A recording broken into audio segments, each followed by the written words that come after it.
The delivery room smelled faintly of antiseptic and fear as Harper Ellington struggled to breathe, her vision blurring under the harsh fluorescent lights.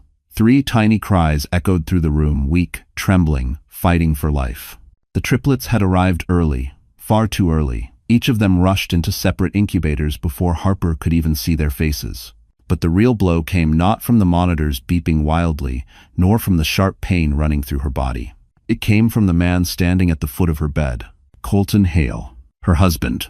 His jaw was tight, his eyes cold. He didn't move toward the babies, didn't ask if Harper was okay.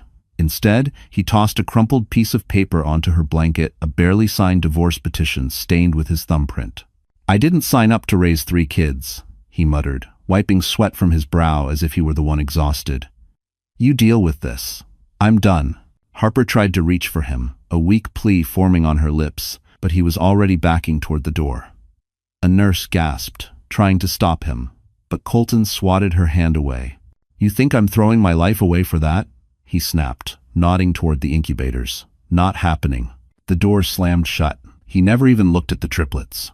Harper's chest tightened, her heart collapsing in on itself. The room spun, machines beeped warnings, a doctor shouted orders.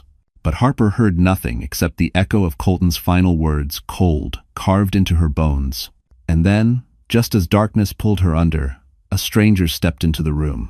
A tall man in a charcoal suit, eyes sharp with urgency, a folder clutched in his hand. "Harper Ellington?" he asked. "I've been searching for you. It's about your grandmother and your inheritance." Harper fainted before she could hear the truth, that her entire life was about to change. Harper Ellington had never belonged to the kind of world where people wore designer coats or lived in penthouses overlooking the Manhattan skyline. Her world was a small, drafty studio apartment in Newark where the heater rattled louder than the traffic outside and where she kept a plastic container under the sink because the pipes leaked every winter. She used to dream of better things, a career, stability, maybe even a small house with a backyard where kids could run barefoot in the summer. But life rarely matched dreams, and Harper learned early that wishing didn't pay bills. Before the triplets, before Colton's betrayal, Harper worked as a temporary receptionist at a mid-level insurance firm, a job people forgot she had the moment she stepped away from the desk. She answered phones, made coffee, and smiled even when the managers dismissed her as the quiet girl who won't go far. Her pregnancy only made things worse. The day she told her supervisor she was expecting before she even knew it was triplets, he forced a polite smile and said, "Of course, congratulations," while sliding a termination form into a drawer. 2 weeks later, they no longer needed temporary staff. Harper cried in her aging Toyota in the company parking lot, clutching the box of her belongings, an old mug, a bent notebook, and a single photo she kept of her mother. She wiped her tears before driving home because she didn't want Colton to see how broken she felt. But Colton already saw her as a burden. When they met 3 years earlier, he had seemed charming, ambitious, the kind of man who talked about building a future.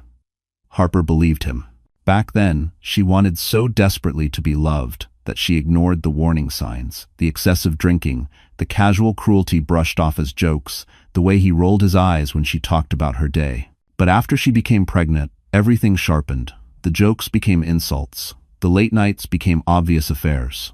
The man she thought she married disappeared, replaced by someone colder than the winter air leaking through their apartment windows. And yet, Harper kept trying, because she didn't want her children to grow up without a father, because she didn't want to fail at the one thing she had hoped for, family. But life had other plans. As the pregnancy progressed, her doctor whispered words that stole her breath. Triplets.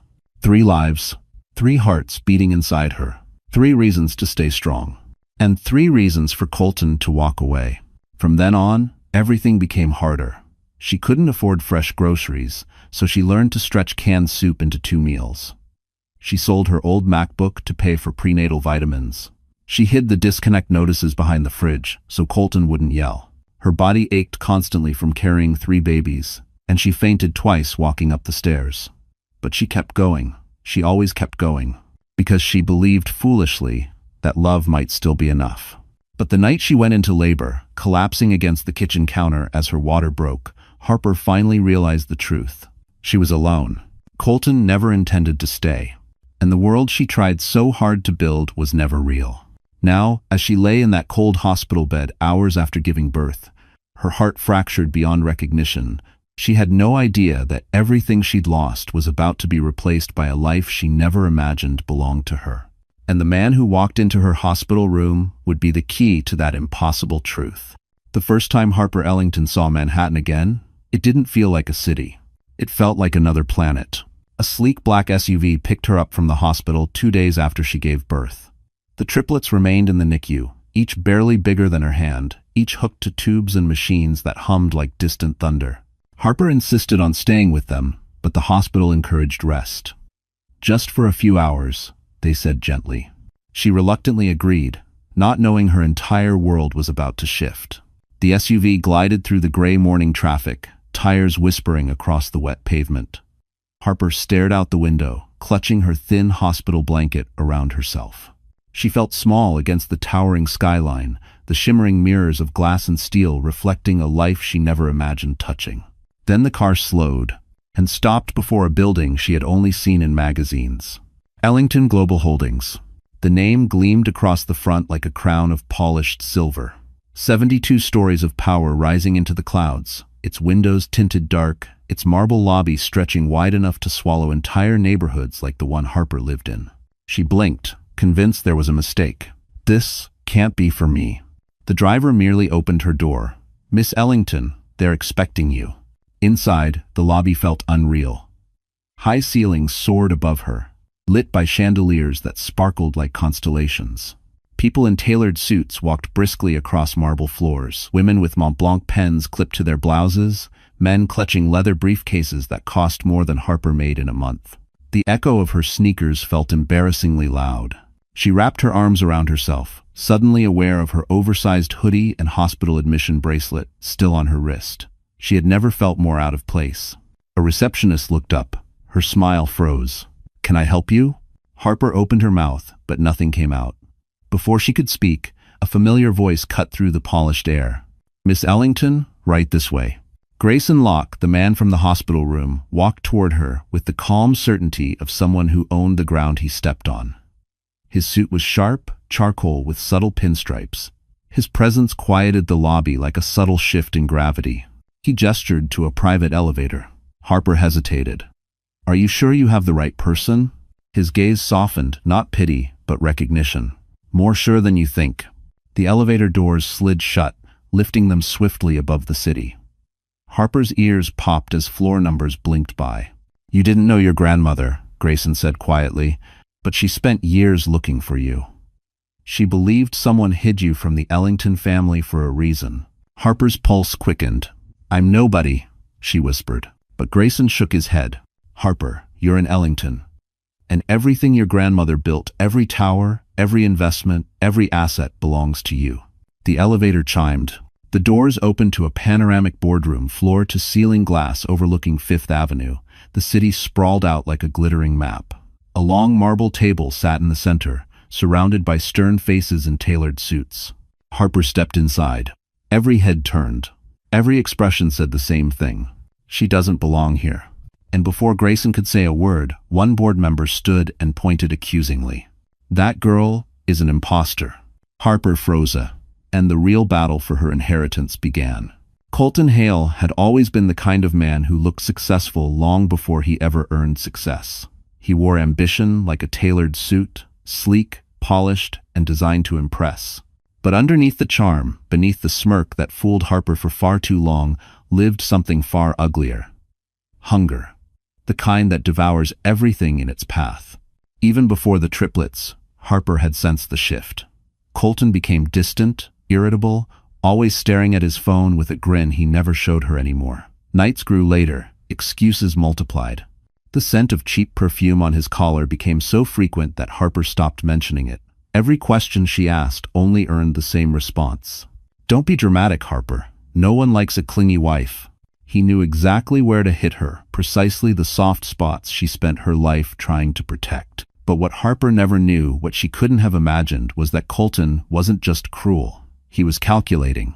Months before she gave birth, he'd already planted himself in the arms of a younger woman at his workplace. A 2-3-year-old intern named Brinley, who saw Colton as a stepping stone to a glamorous life. Together, they whispered plans of a future free from responsibility, free from Harper, and especially free from those 3 kids she should have never gotten pregnant with. Harper had been replaced long before the contractions began. The night before she went into labor, Colton had been out celebrating with Brinley at a rooftop lounge in Hoboken. He'd held her waist with the same hand that used to cradle Harper's cheek. He'd ordered champagne with Harper's last savings. And Brinley had giggled into his ear, asking when he'd finally leave the charity case. Colton promised, "Soon. She won't survive without me anyway." He wasn't planning to stay. He was planning to escape. So when Harper collapsed during labor, blood rushing, vision fading, Colton wasn't terrified. He was annoyed. The timing wasn't convenient. The babies weren't convenient. Harper's tears weren't convenient. His exit from the delivery room wasn't a moment of weakness. It was a strategy. But the universe has a memory, and karma doesn't forget names. The morning after he abandoned Harper and the newborns, Colton woke in Brinley's apartment, sunlight streaking across sheets that weren't his. His phone buzzed nonstop, missed calls, messages, hospital alerts. He silenced them all. He wasn't going back. Instead, he strolled into work, proudly announcing over coffee that he was finally free to live. His coworkers stared in stunned silence as Colton bragged about being smart enough to get out before the kids trapped him. But later that week, something else circulated through his office. A leaked headline. Ellington heiress finally located billion-dollar empire to be transferred.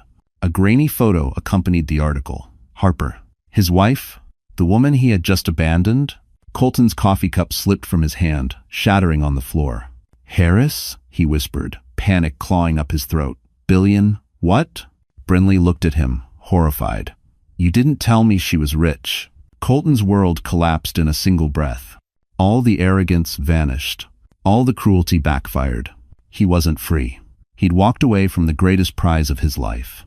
And now, Colton Hale wanted one thing: to crawl back into Harper's world before she realized she never needed him. Harper had always believed the worst pain was the moment Colton walked out of the delivery room. She was wrong. The real humiliation came 3 days later, when she was discharged briefly to rest. Grayson had arranged temporary transportation and insisted on reviewing paperwork with her at a quiet cafe across from the hospital. Harper sat hunched in her oversized coat, her hospital bracelet still on, staring anxiously at her phone in case the NICU called. But across town, Colton Hale was performing. At the insurance company where he and Brinley worked, they were hosting a quarterly luncheon, an event Colton had begged Harper to attend months earlier. She'd spent 2 days sewing the hem of a thrifted dress, only for him to tell her the event was employees only at the last minute.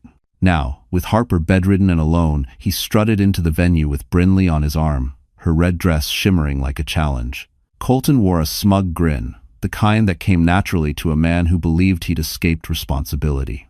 Coworkers whispered, "Didn't his wife just give birth? Triplets, right? And he's here?" Colton basked in the attention, proudly placing his hand on Brinley's waist.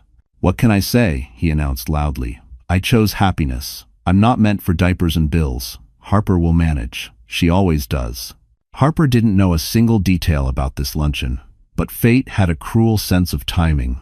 As Colton raised a glass for a self-congratulatory toast, a large TV screen in the venue lit up with breaking news from a major Manhattan network. The sound was muted, but the headline was unmistakable. Missing Ellington Harris found billion-dollar fortune, transferring to sole surviving descendant. And beneath it, a photo of Harper being wheeled into the NICU, exhausted but alive. Colton froze mid-toast. The room fell silent. Someone whispered, "Isn't that your wife?" Brinley's face drained of color. "You told me she was broke," she hissed. Colton felt the ground tilt beneath him. He scrambled for his phone, scrolling through the announcement. His breath quickened. Billion-dollar empire. Sole heiress. Harper Ellington. It couldn't be. It shouldn't be. He had married a nobody, so how? His chest tightened as he realized the catastrophic truth. He had abandoned the woman who owned more than he could imagine. Back at the cafe, Harper remained oblivious.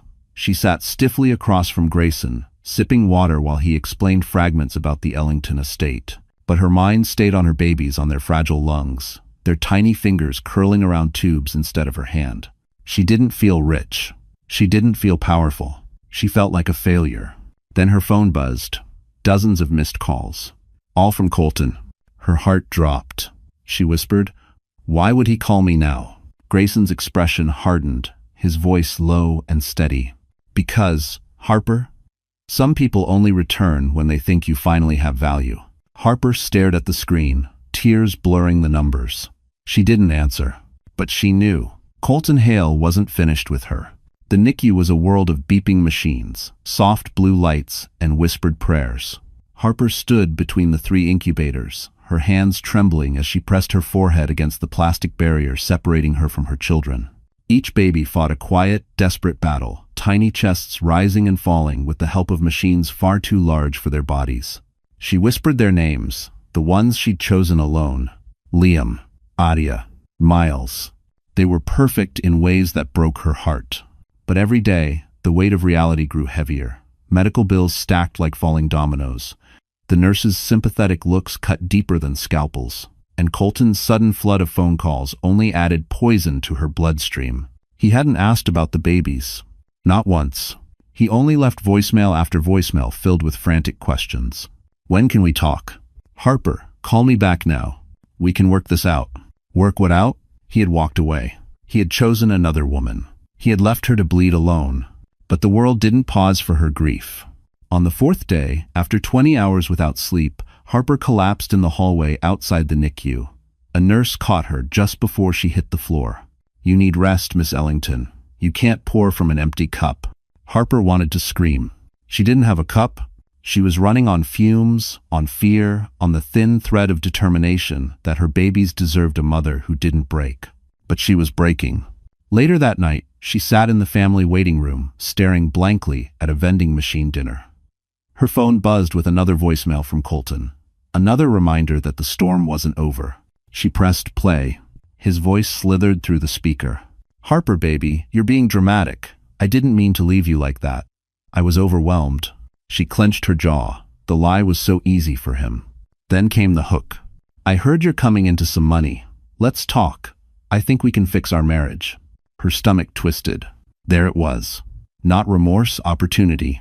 Not love, greed. Harper covered her mouth as a sob escaped. She hated crying. It made her feel small, invisible, like the people who looked down on her were right. She curled into the hospital chair, hugging her knees, wishing the world would stop spinning. That's when Grayson Locke appeared in the doorway, sleeves rolled up, tie loosened, his expression softer than she had ever seen. "You shouldn't be alone tonight," he said quietly. Harper wiped her face with the back of her sleeve. "I don't want anyone to see me like this." Grayson crouched beside her, his voice steady, grounded. "People drown in silence, Harper. Let someone throw you a rope." His words shattered something inside her, not in a painful way, but in a way that reminded her she was still human, still allowed to feel. But before she could speak, her phone buzzed again. This time, a text from an unknown number. "We need to talk about the inheritance. Someone else is claiming to be the Ellington heir." Harper stared at the message, her pulse pounding. As if she didn't have enough battles, now someone was trying to steal her identity. Harper stared at the unknown message glowing on her cracked phone screen. Someone else is claiming to be the Ellington heir. Her breath caught. She already felt like an imposter in a world she didn't understand. Now someone else was trying to replace her entirely. Before panic could swallow her, Grayson gently took the phone from her trembling hands. His expression darkened as he read the message, the muscle in his jaw tightening. "This is what I was afraid of," he murmured. "What do you mean?" Harper's voice cracked, exhaustion slurring her words. He hesitated only for a moment. "Your grandmother suspected that the board would fight her decision. They never wanted her assets to go to a missing granddaughter they couldn't control. Someone is taking advantage of that fear." Harper shook her head. "But I don't even know her. I don't know any of them. Why would they care?" Grayson looked at her with something like pity. "Because the Ellington Empire isn't just money, it's influence, it's power. Whoever controls it controls half of Manhattan's business pipeline." Her stomach twisted. She felt sick, not from childbirth, not from exhaustion, but from the terrifying realization that her life wasn't just changing, it was under attack. Grayson helped her to her feet. "We need to go to the Ellington archives. Now, before whoever is pretending to be you gets further." Harper didn't feel strong enough to walk, let alone confront a billion-dollar conspiracy. But something in Grayson's voice steadied her, an anchor in the chaos. They left the hospital through a back entrance to avoid reporters already gathering outside. Harper kept her hood over her head, her body still weak from surgery. Every step throbbed, every breath felt sharp. The SUV drove them to a private entrance beneath the Ellington building. A steel door opened with a fingerprint scanner, revealing a long corridor lined with portraits of Ellington family members, people Harper had never known. She was a ghost walking through her own lineage. Inside the archives room, a woman in a navy suit stood waiting. Her name was Miranda Shaw, senior legal counsel. She held a thin envelope bound with red string. "Miss Ellington," Miranda said softly, "I've been safeguarding this until the rightful heir arrived." "Are you sure I'm the rightful one?" Harper's voice trembled. "Because someone else seems very sure." Miranda exchanged a grim look with Grayson. "They're forging documents. They have a fabricated birth certificate and a fabricated DNA test. And the board is panicking. Some of them want to believe it because, frankly, they don't want you." Harper's chest tightened. She wasn't wanted by Colton. She wasn't wanted by her job. And now she wasn't wanted by her own bloodline. Miranda opened the envelope. Inside lay a single item, a sealed envelope, handwritten by Eleanor Ellington herself. "To my granddaughter, Harper." Harper's legs nearly buckled. Grayson caught her elbow. "Open it," he whispered. With trembling hands, Harper broke the seal. Inside were three things. A signed succession letter naming her the next head of Ellington Global. A photo of Eleanor holding Harper as a baby. And a handwritten note. "They will doubt you, but you are mine, and one day you will rise where they tried to bury you." Harper felt tears spill down her cheeks. This wasn't just proof. It was a promise. But before she could breathe, Miranda's phone rang. She paled. "They've brought the impersonator to the boardroom. They're moving to vote immediately." Grayson's eyes sharpened with fire. "Harper, we need to move, now. Because if they didn't, her stolen destiny would be signed away forever." The ride back to the executive floors of Ellington Global felt like a countdown to war. Harper clutched Eleanor's letter against her chest, the ink still faintly smelling of age, and something softer, lavender, maybe. A scent of a grandmother she never knew, a life she never lived. Grayson walked beside her with long, purposeful strides, radiating the kind of authority that made people step aside instinctively. His phone buzzed non-stop legal updates, board alerts, messages from executives panicking about the sudden second heir. But he ignored them all. His attention never drifted far from Harper. "Whatever happens in that room," Grayson said as they approached the private elevator, "do not doubt who you are. They're counting on you being too scared to fight back." Harper swallowed hard. "I am scared." "I know," he said gently, "but you're also an Ellington. Fear doesn't disqualify you, quitting does." When the elevator doors opened on the 72nd floor, chaos erupted instantly. Reporters were already gathering behind security ropes. Cameras flashed. People shouted questions. "Are you the real heir? Did your grandmother hide you? Is it true you were living in poverty?" Harper felt her knees wobble. Grayson stepped in front of her, shielding her with the ease of someone used to protecting valuable assets. Except this felt personal. "Clear the hallway," he barked to security. Now, they moved. Instantly, inside the boardroom, tension crackled like a live wire. 13 board members sat at the long marble table, their faces stiff with suspicion. And at the far end of the table stood her, the impersonator. A woman in her late 20s with striking features, perfectly curled hair, and a tailored ivory suit. She offered a polite smile, but her eyes glittered with calculation. "There she is," the woman said smoothly, "the girl claiming to be Harper Ellington. How convenient." Harper's heart clenched. Why did this stranger wear confidence so easily while she struggled just to breathe? Board member Sterling, thin, silver-haired, with eyes sharp enough to cut glass, stood abruptly. "This meeting is underway. We've already reviewed documentation provided by Miss Lillian Hart." He gestured toward the impersonator. "Her DNA test and birth records appear legitimate." Harper opened her mouth, but Sterling silenced her with a raised hand. "You have no standing here." Grayson stepped forward like a storm unleashed. "She has every standing here."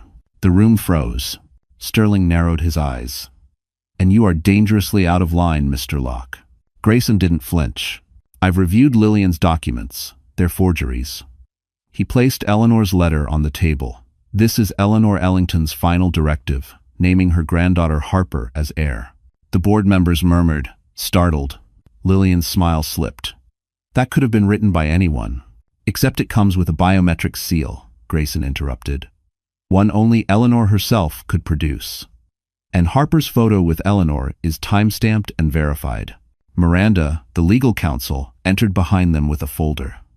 We also discovered the lab Lillian used for her DNA test. It belongs to a company owned by Tolt. She dropped the papers on the table. Board member Sterling. A collective gasp rippled across the room. Sterling's face went pale. Harper stared, stunned. Grayson took advantage of the silence. Before any votes are cast, the rightful heir deserves to speak. He turned to Harper, voice softening. This is your moment. Harper's throat tightened. She stepped forward, palms sweating, heart pounding. Every eye locked on her. Every whisper died. But just as she opened her mouth, the boardroom doors slammed open. Colton Hale stumbled inside, breathless, eyes wild. "Harper," he shouted. "Baby, we need to talk now." And the room erupted into chaos. Chaos tore through the boardroom the moment Colton Hale burst through the doors. His hair was messy, his shirt half-tucked, and desperation clung to him like cheap cologne. He looked nothing like the confident man who'd abandoned Harper in a delivery room. This version of him was frantic, sweaty, cornered. "Harper," he gasped, stumbling toward her. "Baby, please listen to me." Gasps rippled through the executives. Lillian Hart stared at him in disgust. Sterling cursed under his breath. Harper froze. For a split second, she saw the man she'd once loved, the one she'd hoped might show up for their children. But that illusion shattered when Colton reached for her arm, gripping too tight. Grayson moved instantly. "Take your hand off her," he growled, stepping between them. Colton's wild eyes flicked to Grayson, full of panic and envy. "So this is him? The guy filling my spot while I was dealing with everything?" Harper's voice was flat. "You walked away." Colton's jaw twitched. "I didn't walk away. I freaked out." Triplets? With no money, anyone would panic. Several board members exchanged disgusted glances. Then Colton made the fatal mistake. He straightened his shoulders and announced loudly, "And now I hear my wife is inheriting a billion-dollar empire. Harper, we're still married. I deserve." "Deserve?" Harper repeated softly. The word tasted like poison on her tongue. He pushed on, oblivious to the room turning against him. "I deserve to be part of this. To help you. To help raise our kids. We can make this work. We can be a power couple. Think of the opportunities." There it was. Not love, not remorse. Just greed. The final crack in Harper's heart sealed shut. She stepped away from him, lifting her chin with a resolve she didn't know she had. "Colton, the only thing you ever cared about was what I could give you. Not once did you ask if I was okay. Not once did you look at our children." Colton sputtered. I was overwhelmed." Harper didn't flinch. "I was giving birth to 3 premature babies alone. I was overwhelmed too. But I didn't run." Silence strangled the room. For the first time, Harper felt every pair of eyes, not judging her, but waiting for her, listening to her. She exhaled shakily and turned to the board. "If I'm going to stand in my grandmother's place, then I need to start acting like someone worthy of her name." She placed Eleanor's letter on the table. "This is my birthright. I won't let anyone steal it, not Lillian, not Sterling, and not the man who abandoned me." Colton roared, "Harper, you can't do this to me." Grayson stepped closer, voice icy. "She's not doing anything to you. She's simply refusing to let you keep hurting her." Security guards appeared at the doorway. Harper looked Colton in the eye one final time. "You don't get to return now that things look profitable. You made your choice when you left that hospital." Colton lunged forward, but 2 guards grabbed him, dragging him back as he screamed her name. "Harper, you'll regret this. I'm your husband. Those kids are mine." Harper didn't move, didn't cry, didn't break. She simply whispered, soft but lethal, "You lost us the moment you walked out." And for the first time in her life, the boardroom applauded. Colton Hale was not a man accustomed to losing. And he certainly wasn't accustomed to being thrown out of a boardroom in front of Manhattan's elite. Yet 2 security guards dragged him through the marble hallway of Ellington Global as he kicked, cursed, and shouted Harper's name like a deranged echo. But humiliation wasn't enough to stop him. His greed was stronger than his dignity. The next morning, Harper walked into the NICU expecting a quiet moment with her children. Instead, she froze at the sight of Colton, already standing there, leaning over the incubators as if he had any right. A nurse hovered nearby, stiff with unease. "He insisted on seeing them," she whispered apologetically. Harper's heart clenched. Colton turned, pretending surprise. "Harper," he breathed, his voice suddenly soft, rehearsed. "Look at them. Our babies. I needed to see them. I panicked before, but I'm here now." His eyes glistened with crocodile tears. He even placed a hand over his chest. The actor in him fully awakened. Harper didn't move. The only thing she felt was a cold, sharp ache in her spine. "They're beautiful," he continued, stepping closer. "And I want to be their father, a real father. We can start again. Forget the past." Behind him, the monitors beeped steadily, reminding Harper of the night she delivered them alone, while he walked out without glancing back. Grayson arrived at that moment, silent but solid as a wall. Colton's jaw tightened. "Oh look," he sneered, shedding his false tenderness instantly. "The babysitter CEO. You following her around now?" Grayson didn't flinch. "I'm here to protect her and her children from predators." Colton lunged forward. "I am their father." Harper stepped between them.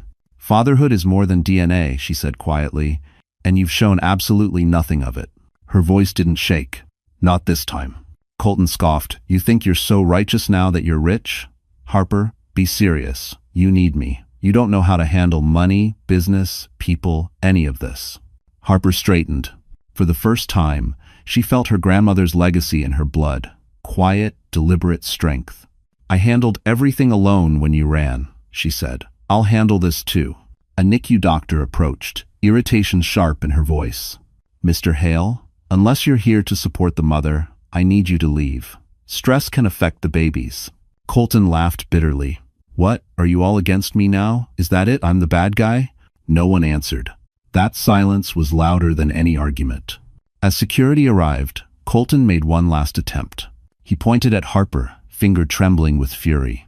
"You can't erase me. I'm still her husband, and legally I have rights too." Grayson stepped forward, eyes cold. "No, you don't." He handed the guard a document. Colton snatched it, then his face drained of color. A separation order, filed early that morning, signed by Harper. Approved by a judge, Grayson personally contacted at dawn. Colton looked up, betrayed, furious, terrified. You did this to me?" Harper exhaled slowly. "No, you did this to yourself." Security escorted him out as he shouted empty threats down the hallway. But for the first time, Harper didn't feel afraid. She felt free. Harper had spent most of her life walking into rooms hoping not to be noticed. Now she was walking into rooms where every breath she took was analyzed, judged, measured. Ellington Global was a world built on sharp lines, sharper people, and ambitions sharpest of all. Yet for the first time since stepping foot in the skyscraper, Harper didn't shrink. She didn't hunch her shoulders or glance toward the floor. She walked with purpose. Grayson kept a respectful distance beside her, not leading, not overshadowing, but quietly anchoring her. As they stepped into the executive suite, heads turned, whispers rose like smoke. "That's her. The real heir?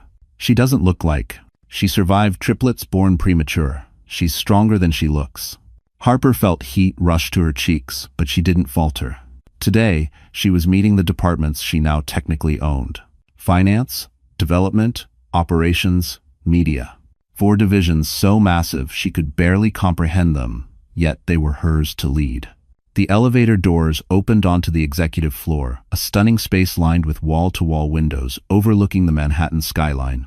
A long glass corridor connected multiple departments, like arteries of a living, breathing empire. Harper swallowed. Her grandmother had walked these halls. Now she walked them alone. Inside the first conference room, dozens of department heads sat waiting. Their perfectly tailored suits contrasted sharply against Harper's simple blouse and borrowed blazer, but she refused to shrink under their scrutiny. Grayson took a seat at the side, not the head of the table, leaving that space open for her. Harper hesitated only a moment before claiming it. "You're an Ellington." Her grandmother's words echoed in her mind. The meeting began stiffly. Questions were sharp. Comments were pointed. Some spoke to her like she was a child. Some ignored her entirely, directing questions to Grayson instead. But Harper didn't crumble. Not after everything she had survived. When the CFO dismissed her concerns with a patronizing smirk. "Well, Miss Ellington, mergers aren't exactly something you can learn overnight." Harper met his gaze steadily. "Neither is surviving a NICU crisis," she replied. "But I learned that too." The room went still. The CFO blinked, stunned. Grayson's lips twitched, almost a smile. Harper continued, her voice gaining strength. "My grandmother trusted me with this company, not because I knew everything, but because she believed I could lead people who do." There was a shift in the air, subtle but real. Respect. At least from some. Not all. Halfway through the meeting, Miranda entered abruptly, handing Harper a folder thick with documents. "Miss Ellington, these are the forged claims submitted by Miss Lillian Hart." Gasps spread across the table. Lillian's name was already circulating as the fraud attempting to steal the empire. Harper straightened. "Thank you," she said softly. Then, addressing the room, "From this moment, Ellington Global will not tolerate corruption in or around our board." A bold statement, one her grandmother would have approved. Then, as if the universe wanted to test her newfound courage, her phone buzzed. A text from an unknown number. "If you think Lillian was the only threat, you're wrong. Someone inside Ellington wants you gone." Harper's pulse quickened. Her fingers tightened around the folder. But she did not show fear. Not anymore. She lifted her chin and continued the meeting as if nothing had happened. Because for the first time, Harper Ellington wasn't surviving the storm. She was preparing to fight it. Harper Ellington had expected resistance. She had expected judgment, but she had not expected an organized attack. The moment the mysterious text appeared, "Someone inside Ellington wants you gone," a cold chill settled over her spine. She tucked her phone away before anyone noticed, forcing herself to return to the stack of documents in front of her. She couldn't afford to look shaken. Not in a room full of executives waiting for her to fail. After the meeting ended, Grayson approached quietly. "You handled them well," he said. "But be careful. People show their true colors when power is shifting." Harper nodded, though her mind raced. "Do you think someone on the board sent that message?" Grayson didn't answer immediately, a silence that said more than words. "There are members who would rather see Ellington Global dissolve than fall into the hands of someone they can't manipulate." Harper's stomach tightened. She had no experience in business, no allies except Grayson, Miranda, and a few staff members who offered tentative smiles.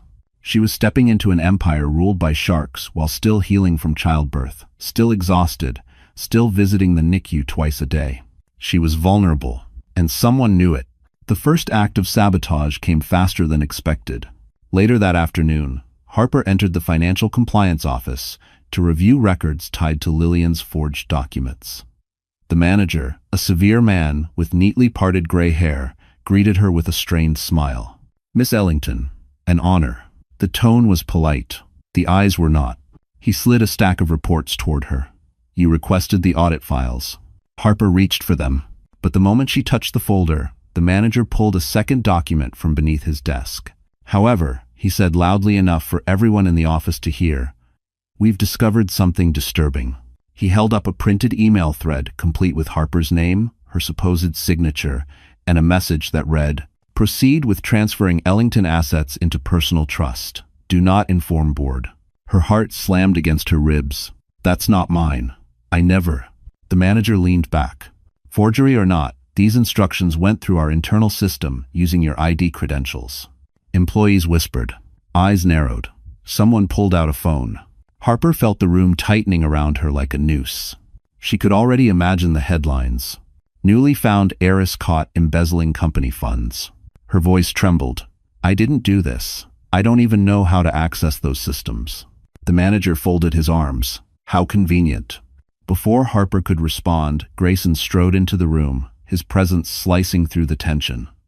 He took the document, scanned it, and laughed cold and sharp. "Your forgery team is sloppy," he said. "Harper uses her middle initial in every legal signature. This one doesn't, and the timestamp shows it was filed while she was in the NICU." Silence dropped like a stone. The manager flushed. I was only following procedure." "No," Grayson snapped. "You were participating in a smear campaign." He turned to Harper. Come with me. As they walked out, she whispered, if they can fake emails, what else can they do? Grayson looked at her with a seriousness that made her chest tighten. They're testing how far they can push you. And they won't stop. Harper's hands shook. Her throat burned. She felt small again, like the world was too big, too cruel, too loud. But then she remembered something. Her babies were fighting for their lives every second. She couldn't afford to fall apart. She lifted her chin. Then we pushed back harder. Grayson studied her. A flicker of admiration breaking through his controlled demeanor. That's exactly what your grandmother would have said. But before he could say more, Miranda burst from the elevator, breathless. They've called an emergency board meeting, she said. Someone submitted a motion to remove you from airship. Harper exhaled shakily. Of course they had. Her war had officially begun. Grayson Locke had always been controlled, strategic, and unshakably calm. But that calm broke the moment Miranda announced the emergency board meeting to remove Harper as heir. Someone wasn't just sabotaging her, they were accelerating the destruction. And they were getting better at it. Grayson's instincts sharpened. He'd spent years navigating corporate betrayals, but this was different. This was personal. Not because Harper was the rightful heir, but because of the way she tried to hide her trembling hands. The way she carried her pain quietly, like someone used to suffering alone. He wasn't going to let them destroy her. Instead of taking Harper to the boardroom, Grayson led her into his private office, a fortress of dark wood, glass walls, and quiet power. He shut the door and immediately pulled up a secure server on his laptop. Harper blinked. I thought we needed to get to the meeting. We will, he said, but not unarmed. She frowned. What are you doing? Grayson's fingers flew across the keyboard, finding who forged those emails. Within minutes, lines of encrypted code filled the screen. Harper couldn't make sense of any of it, but she understood one thing. Grayson wasn't just a CEO. He was dangerous when he needed to be. He finally leaned back. Found it. Already? He nodded. They tried to mask the IP address using a proxy. Amateur work. Harper's pulse raced. So who did it? Grayson turned the laptop toward her. The name on the screen nearly made her collapse. Colton Hale. Harper stared at the glowing letters, her breath snagging in her throat. No, he wouldn't. Grayson's voice was steady but ice-cold. He did. The files didn't lie. Forged emails, fake asset transfers, a template for digital signatures, and a trail of messages between Colton and an anonymous partner inside Ellington Global. Harper's chest tightened painfully. She had known Colton was selfish. She had known he only crawled back because of the inheritance. But this level of malice was something she couldn't comprehend. He's not alone, Grayson continued. Look at this. He pulled up a payment trail, thousands of dollars transferred from a hidden account connected to Colton, straight to board member Sterling. The same Sterling who tried to silence Harper. The same man tied to Lillian's forged DNA test. The same man calling the emergency meeting. Harper pressed a shaking hand to her forehead. Why? Why would Sterling help him? Grayson folded his arms.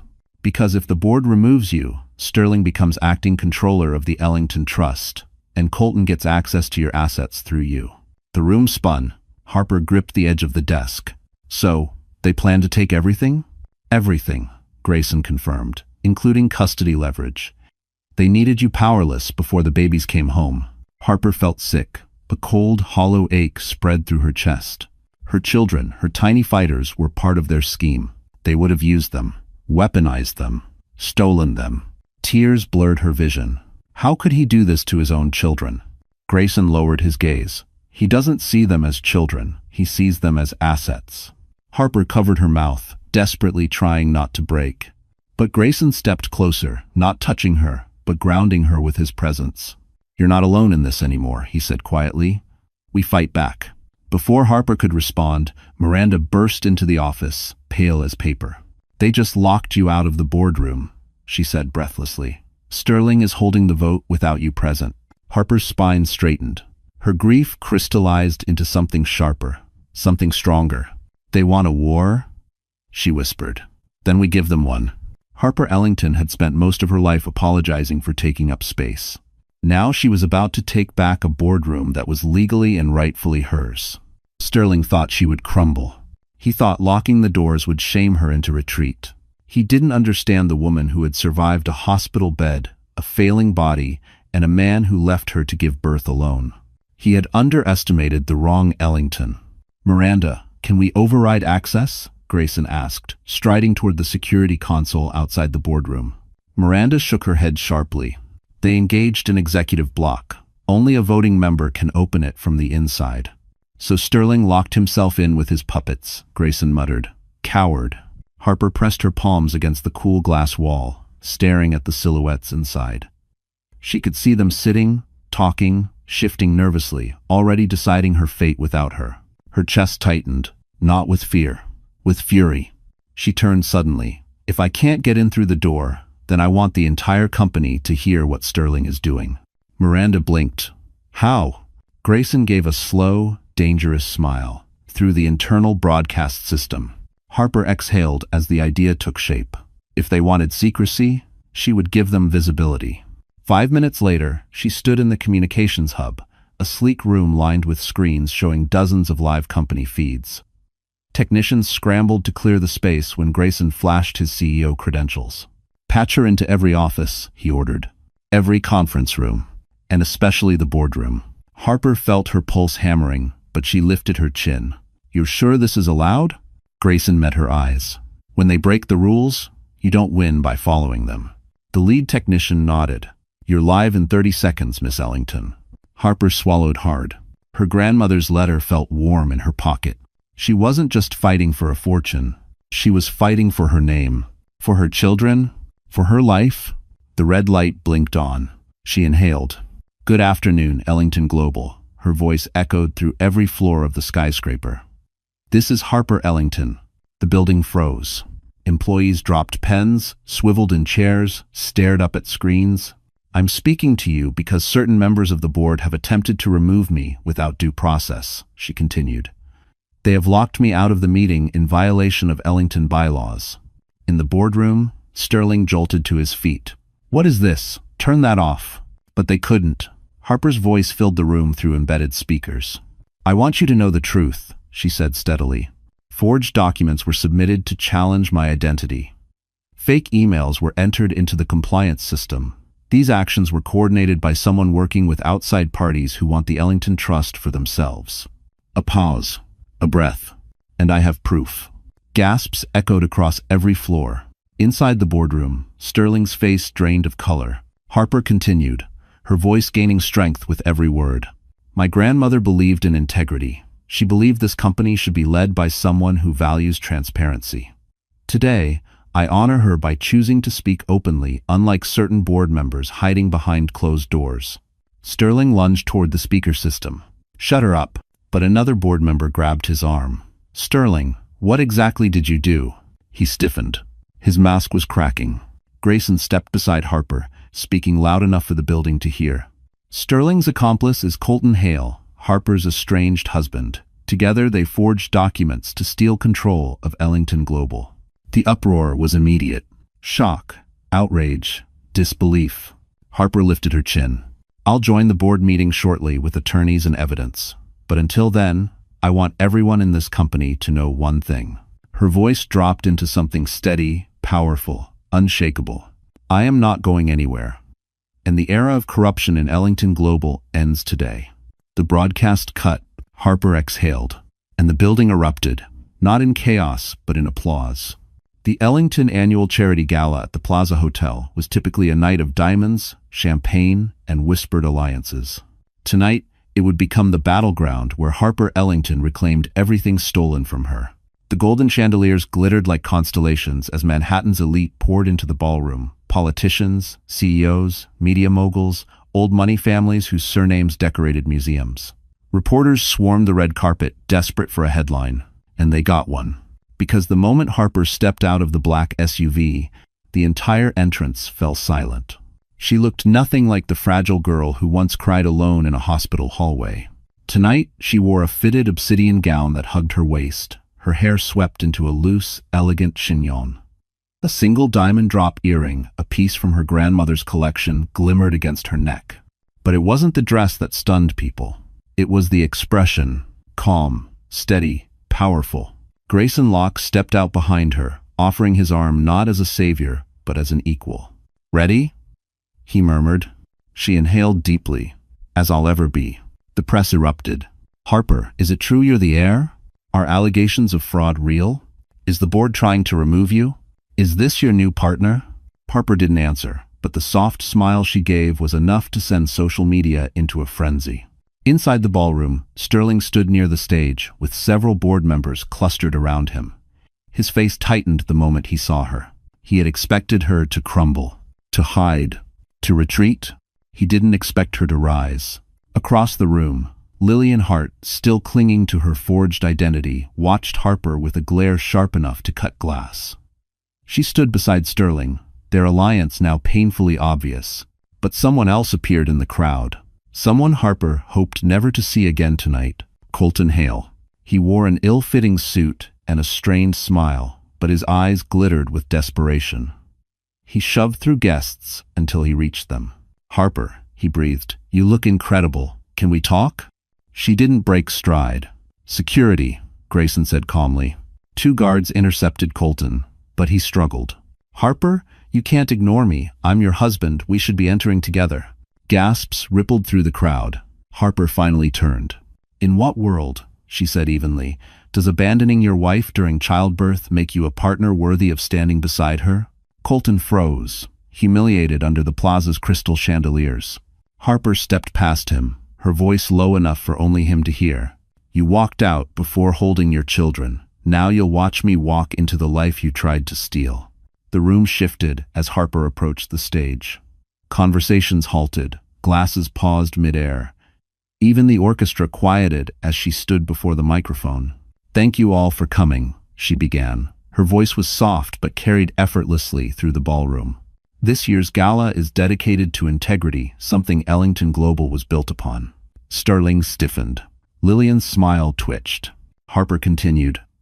"Some have attempted to distort that legacy, to exploit it, to steal it." Shocked murmurs flared. She held up a folder. "These documents expose orchestrated fraud from forged DNA tests to fabricated emails carried out by individuals inside this company." Grayson stepped beside her, placing additional evidence onto the podium. "And tonight," Harper said, lifting her chin, "every lie ends." Across the room, Sterling's face drained of color. Lillian stumbled back a step. Colton froze like a man standing on the edge of a cliff. Harper Ellington had just declared war, and she was winning. The ballroom had already grown tense after Harper's reveal, but nothing compared to the moment Grayson stepped forward with a remote in hand. "Ladies and gentlemen," he announced, "before we proceed with tonight's donations, Ellington Global has one more matter to address." Sterling stiffened. Lillian's knuckles whitened around her champagne flute. Colton swallowed hard, sensing something was about to blow apart violently.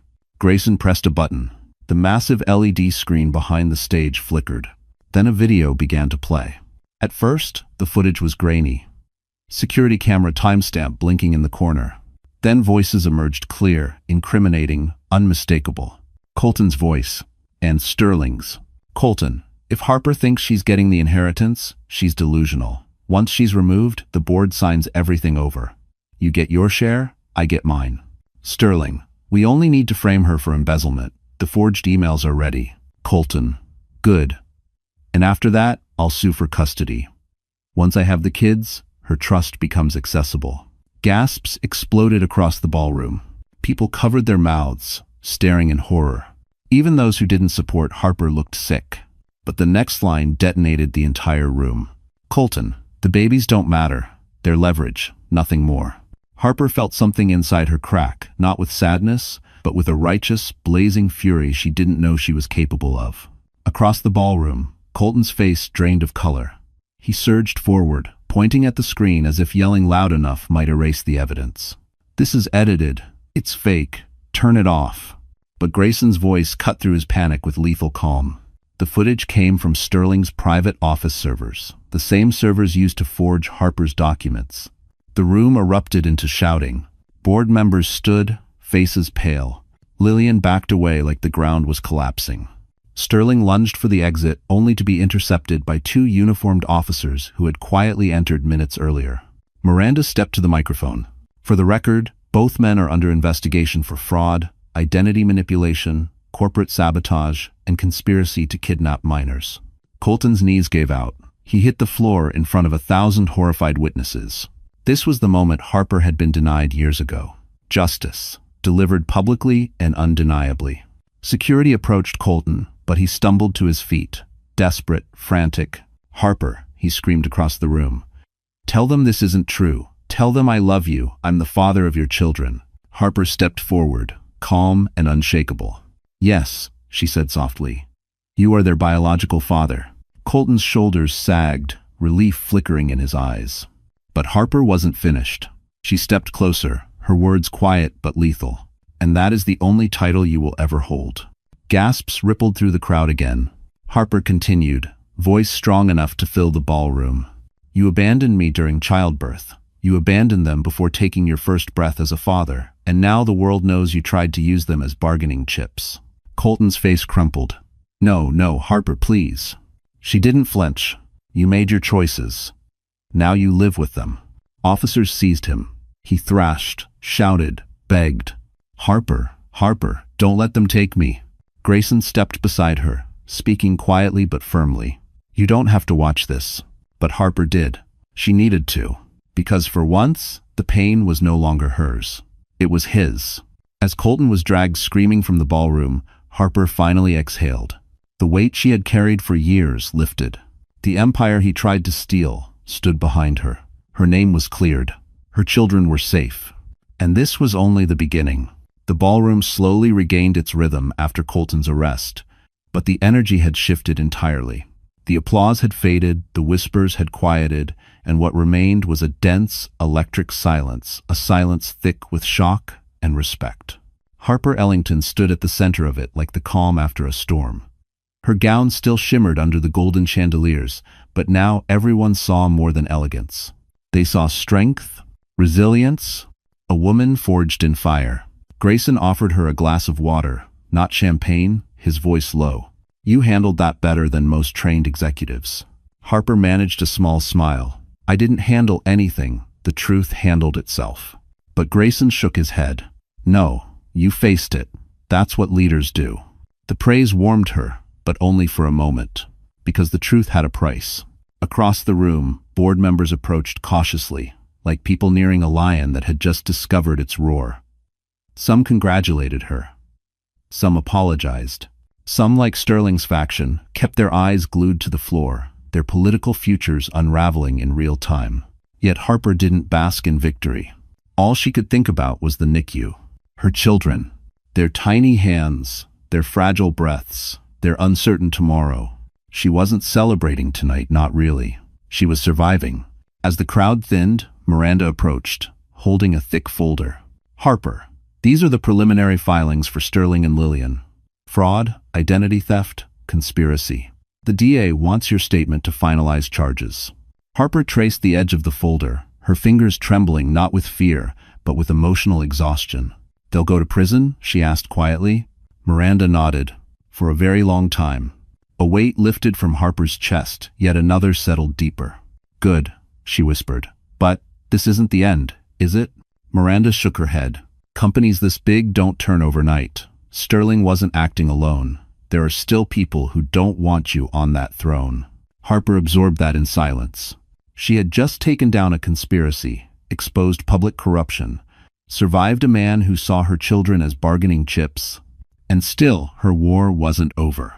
But something inside her had shifted tonight. She no longer felt like an outsider walking through Ellington Global. She felt like someone stepping into her inheritance with purpose, not to join the fight, but to finish it. As the gala wound down, Harper stepped out onto the terrace overlooking Central Park. The cool night breeze lifted loose strands of her hair. For the first time all evening, she allowed herself to breathe deeply. She didn't hear Grayson until he was standing beside her. "It's beautiful up here," he said softly. "It is," she admitted, "but it makes me wonder what Eleanor saw from this view, if she wished I had been here with her." Grayson studied her profile, something tender flickering in his eyes. "She believed you'd change this place. She believed you'd change lives." Harper let out a shaky laugh. "I just survived childbirth and a corporate coup in the same week. I don't feel like someone who changes lives. You already have, Grayson replied. You changed mine. The words hit her chest like a soft, unexpected blow. Warm, dangerous, undeniably sincere. Harper looked away, overwhelmed by emotions she wasn't ready to name. But the moment was cut short when her phone buzzed sharply in her hand. A message from the hospital. We need you to come immediately. It's about baby Miles. Harper's heart plummeted. The night that had given her power was about to test her in the most painful way imaginable. Harper's heels clicked across the marble floor of the plaza as she ran, half stumbling, half flying toward the exit. The message from the NICU burned in her mind. We need you to come immediately. It's about baby Miles. Grayson didn't hesitate. I'm driving, he said, already guiding her through the crowd. His hand steadied her elbow as they pushed past startled guests. Harper barely registered the murmurs. Her vision tunneled. Miles. Her smallest, her quietest, her most fragile child. She kept seeing his tiny hand, no bigger than her thumb, curled around the tube that kept him breathing. The ride to the hospital was a blur of red traffic lights, honking taxis, and Harper whispering, "Please, please, please," into her hands. Grayson glanced at her between turns, the tightness in his jaw revealing a fear he didn't dare voice. When they arrived, Harper burst through the NICU doors before anyone could stop her. The doctor on call, Dr. Patel, met her instantly. Harper, come with me. Her stomach dropped. What happened? Is he breathing? Did something? He had a respiratory crash, Dr. Patel explained gently but urgently. We stabilized him, but he's struggling more than usual. We're adjusting his oxygen levels, but we need your consent to escalate treatment. Harper froze. Her breath vanished. Escalate. She knew what that meant. Is he in pain? Harper whispered. We're keeping him comfortable, the doctor assured, but he needs intervention quickly. Harper felt her knees weaken. The room spun, monitors beeping painfully loud. She had survived betrayal, humiliation, corporate warfare, but nothing could compare to the terror of losing her child. Through the glass window, she saw Miles's tiny chest rising unevenly beneath a nest of tubes and wires. His skin looked too pale, his breaths too shallow. Her heart shattered, not crack. Shatter. I want to see him, she choked out. Dr. Patel nodded, guiding her into the sterile room. When Harper reached the incubator, her tears finally escaped. Hi, baby, she whispered, placing her fingertips gently against the glass. Mommy's here. I'm right here. Grayson stood quietly behind her, stepping back enough to give her space but close enough to catch her if she fell apart. Harper, he said softly, whatever you need, whatever choice you make, I'm with you. She didn't answer. Her entire soul was focused on the fragile life inside that incubator. After several minutes, Dr. Patel appeared again. We need your decision. Harper wiped her face, though her hands trembled violently. What happens if we don't escalate? The doctor hesitated. He may not survive the night. A sound escaped Harper's throat, a broken, wounded plea. Her vision blurred. She felt herself swaying. Grayson caught her arms. Harper, look at me. She lifted her tear-soaked eyes. You won't lose him, he said firmly. Not tonight, not ever. We'll fight with him.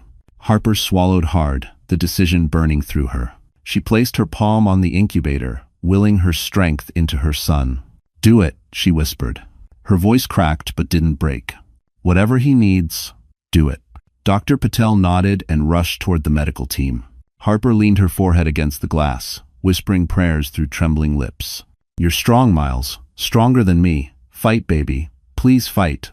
Behind her, Grayson tightened his fists helplessly, watching the medical team swarm around the smallest Ellington heir.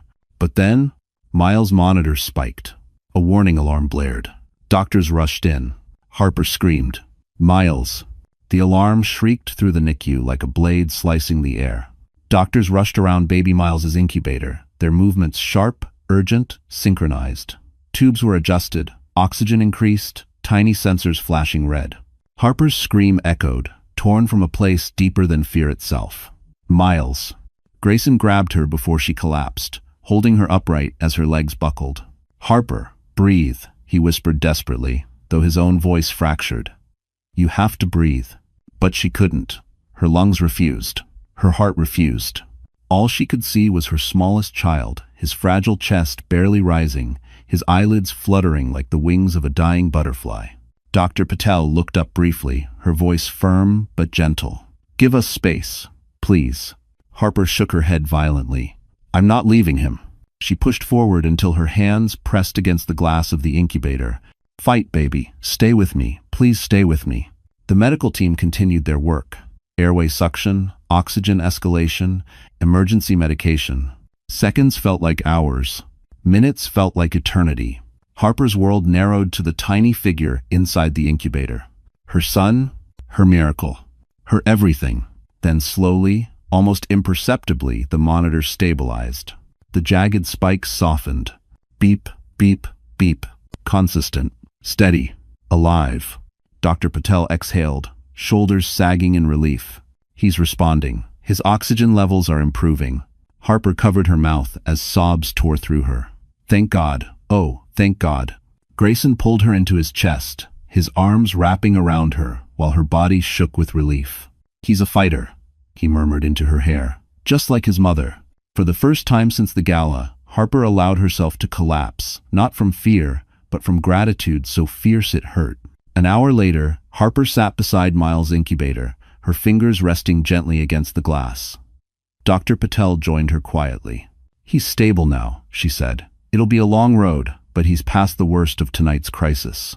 Harper nodded, tears glistening. "Thank you for saving him." Dr. Patel smiled softly. "You saved him. Your courage to escalate treatment made all the difference." Courage. Harper let the word settle inside her. For so long, she'd felt like everything happened to her. Tonight proved she was capable of changing the outcome.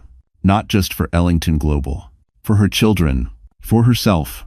When the doctor left, Grayson sat beside her, elbows on his knees, watching Miles sleep under the soft glow of the incubator lights. "You were extraordinary," he said gently. Harper shook her head. "I was terrified." "Courage isn't the absence of fear," Grayson replied. "It's choosing to fight anyway." She looked at him, then really looked. The exhaustion in his eyes, the quiet devotion in every action he'd taken, the way he showed up for battles that weren't his. Until now. Her voice trembled. "I don't know what I would have done without you tonight." His expression softened with something deep, unspoken. "You'll never have to find out." For the first time, Harper didn't look away. Her heart opened raw, vulnerable, ready, but before either could speak the words hanging between them, Miranda rushed in, breathless. "Harper, I'm sorry to interrupt, but the board has reconvened." She handed Harper a document. "They're voting right now on whether you officially become chair of Ellington Global." Harper stood slowly, her gaze shifting from her son to the empire waiting for her decision. Tonight, she almost lost everything. And now she was being asked to claim everything. She wiped her tears, lifted her chin, and whispered to Miles, "Watch me, baby. Mommy's going to finish this fight." Harper Ellington walked into the boardroom for the last time, not as a frightened outsider, not as a girl fighting for scraps of respect, but as a woman who had survived every storm thrown at her. The night still clung to her gown, the scent of sterile NICU corridors mixing with the faint perfume from the gala. Her eyes were tired, but her resolve was unshakable. As she pushed open the boardroom doors, 13 executives turned toward her. This time, they didn't look through her. They stood, all of them. Miranda whispered, astonished, "They're acknowledging you." Grayson stepped beside Harper, not leading her, not shielding her, simply standing with her. Board member Cho cleared his throat.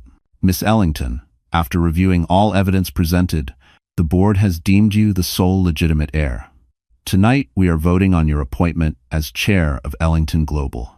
Sterling's former seat sat empty. Lillian's chair had been removed. The corruption that tried to swallow her was gone. Harper took her place at the head of the table. Her grandmother's place. Her rightful place. Cho raised his hand. "All in favor?"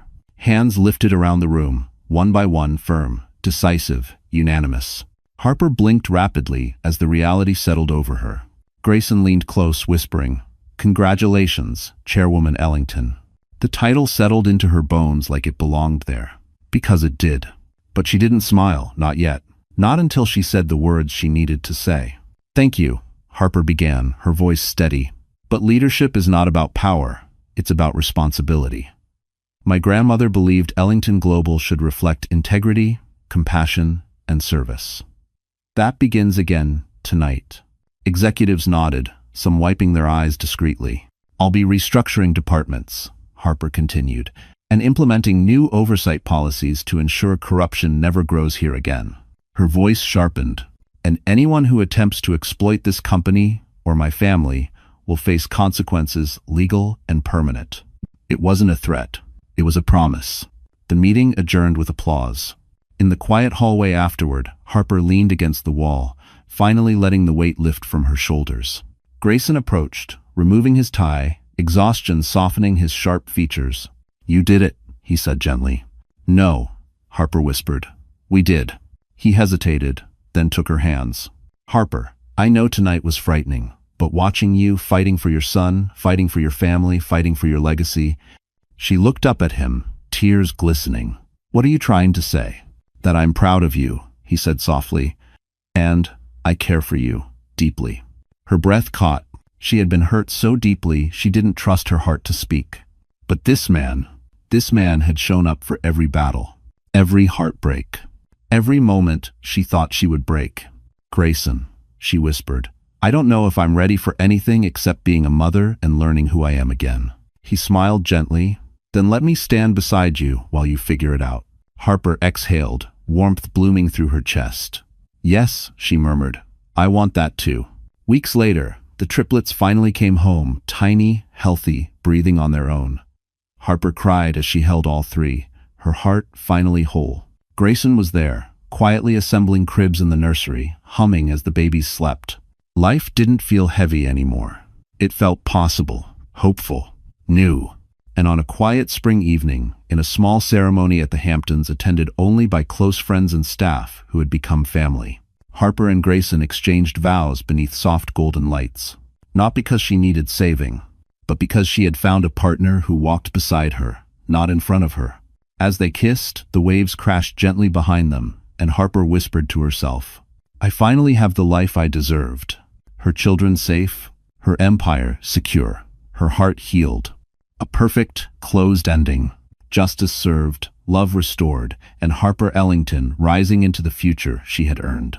And just like that, our story comes to an end. But hey, my wonderful friends, you're still here with us, right? If you are, then something in Harper's journey must have touched your heart in its own quiet way. Maybe it reminded you of your own strength. Maybe it reminded you that pain isn't the end of your story, it's often the beginning of who you're meant to become. You know, the Stoics used to say, "What stands in the way becomes the way." Harper lived that truth. Every betrayal, every fear, every sleepless night in the NICU shaped her into someone stronger than she ever imagined. And that's a lesson we can carry into our own lives. Hardships don't break us, they reveal us. So if you're going through something right now, breathe. You're not failing, you're transforming. And if this story made you feel even a little braver today, then stay with us. Like this video, share it with someone who needs it, and subscribe so we can continue walking these emotional journeys together. Because you're not watching alone, you're part of this family now.